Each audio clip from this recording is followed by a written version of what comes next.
वो एमसीक्यूज जो chemistry physics दोनों में आती है कि इलेक्ट्रॉन, प्रोटॉन, न्यूट्रॉन और अल्फा में किसका ईएम रेशो सबसे ज़्यादा है। तो भाई देखो, इलेक्ट्रॉन का तो होता है 1.75 इंटू 10⁻11 कूलम पर केजी। ये तो बहुत आता है, कई बार बता चुका हूँ मैं क्लास में भी। प्रोटॉन के लिए हमें पता है कि भाई प्रोटॉन का चार्ज 1.6 इंटू 10⁻19 और जो मास है 1.67। अगर फ़र्ज़ करो इन दोनों को हम काट दें और -27 इधर ले जाएं तो 10⁸ coulomb per KG. Of course electron से कम ही होगा, लेकिन बच्चों बिल्कुल एक्यूरेट वैल्यू वैसे जो होती है वही होती है 9.67 इंटू 10⁻7। ऑफ कोर्स यही हो गई अप्रॉक्सीमेटली। अच्छा, बहरहाल एक्यूरेट याद कर लें तो बहुत अच्छी बात है, नहीं तो आप निकाल सकते हैं पेपर में ऐसे। न्यूट्रॉन की क्या होगी? ज़ीरो, क्योंकि चार्ज ही नहीं। ठीक है, अब आ जाओ अल्फ़ा की। अल्फ़ा का मतलब होता है 2 प्रोटॉन और 2 न्यूट्रॉन। तो अल्फ़ा का चार्ज जो है प्रोटॉन के चार्ज से डबल होता है, मास 4 टाइम्स होता है। तो अगर 2 और 4 को काट दो तो इसका मतलब है इसको 2 से डिवाइड कर दो। किसको? प्रोटॉन के चार्ज को। मैंने भी कहा 10⁸ को हम कैसे लिख सकते हैं?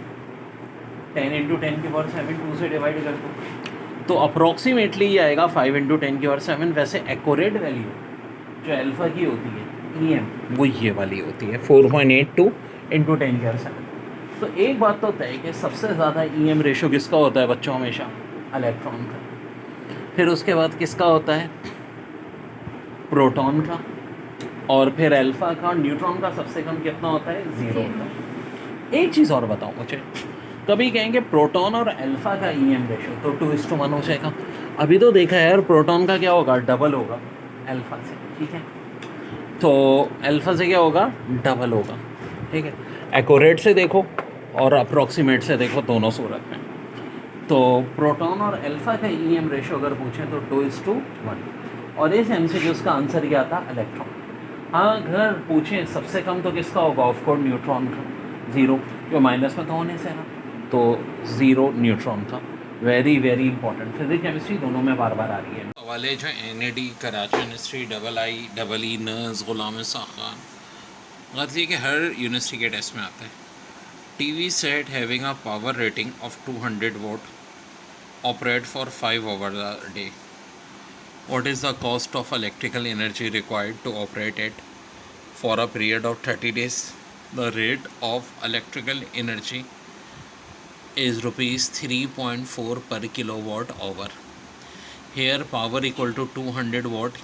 अब 200 को हम देखो, अब सोल्यूशन करना है। ठीक है यार, ज़रा ध्यान से देखो दिया हुआ क्या क्या है।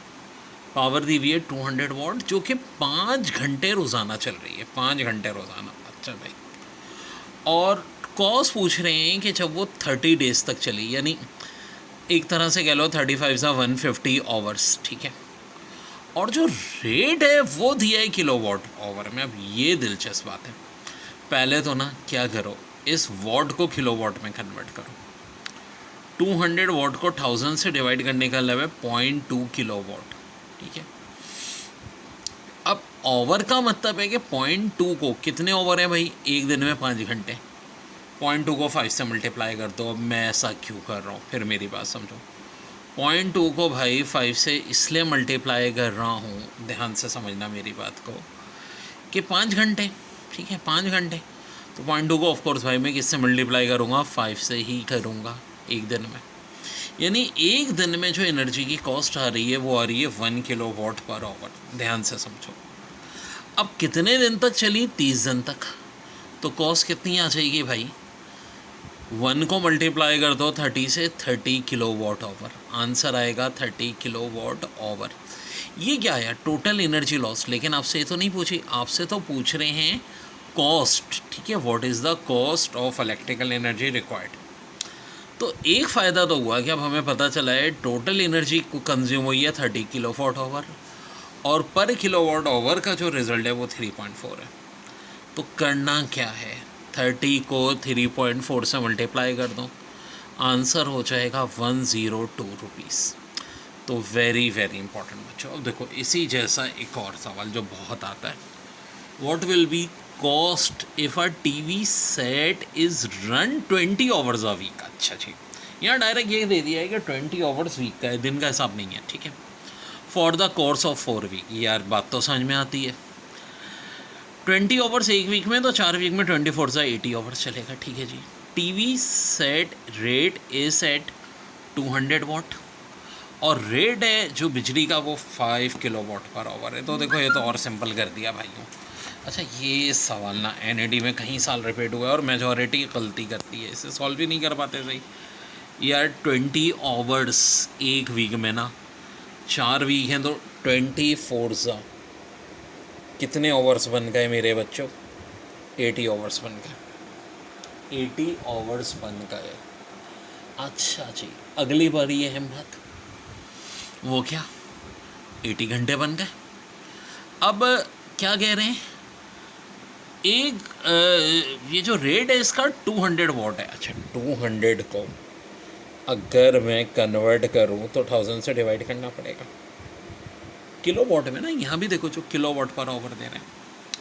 अच्छा जी, और यूनिट कितना कंज्यूम हो रहा है? पर यूनिट 5 हो रहा है।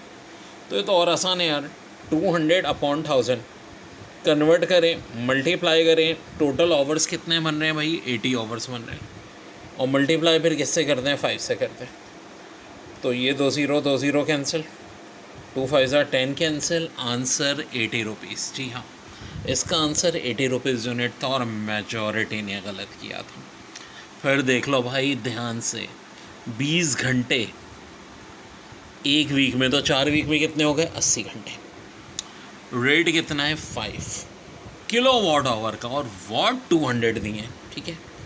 जो यानी आपसे कह रहे हैं कि भाई ये 200 वाट है, तो किलो वाट में 1000 से डिवाइड करेंगे तो टोटल बिजली का बिल आएगा 80 रुपीज़, ठीक है जनाब। देखिए बड़ा अच्छा सवाल है, bomb of mass 9 kg explodes into 2 pieces. ये सवाल बहुत बार पेपरों में आने वाला सवाल है, बहुत इंपॉर्टेंट सवाल। piece of mass 3 kg and 6 kg, the velocity of 3 kg mass is 16 meter per second, the kinetic energy of 6 kg mass is। तो देखो काइनेटिक एनर्जी का formula half M V square होता है। बड़ी दिलचस्प बात क्या है कि 9 kg का मास 3 और 6 में ब्रेक हुआ। अब देखो 3 और 6 में कितने का फर्क है? डबल, 3 का डबल 6 होता है। तो 3 की वेलोसिटी दी हुई है 16। तो ट्रिक याद रखो कि जब मास डबल होगा तो वेलोसिटी हाफ हो जाएगी, यानी कि 6 वाले की वेलोसिटी हो जाएगी 8। अब k equal to half M V square का फार्मूला यूज़ कर लेंगे और आंसर आ जाएगा 64 3 19। Two spring fixed at one end are stretched by 5 and 10 centimetre respectively when masses 0.5 and 1 kg are suspended at their lower end, when displaced slightly from their mean position and release, they will oscillate with time period in the ratio। अब देखो time period is directly proportional to square root of 9, तो क्या हो जाएगा?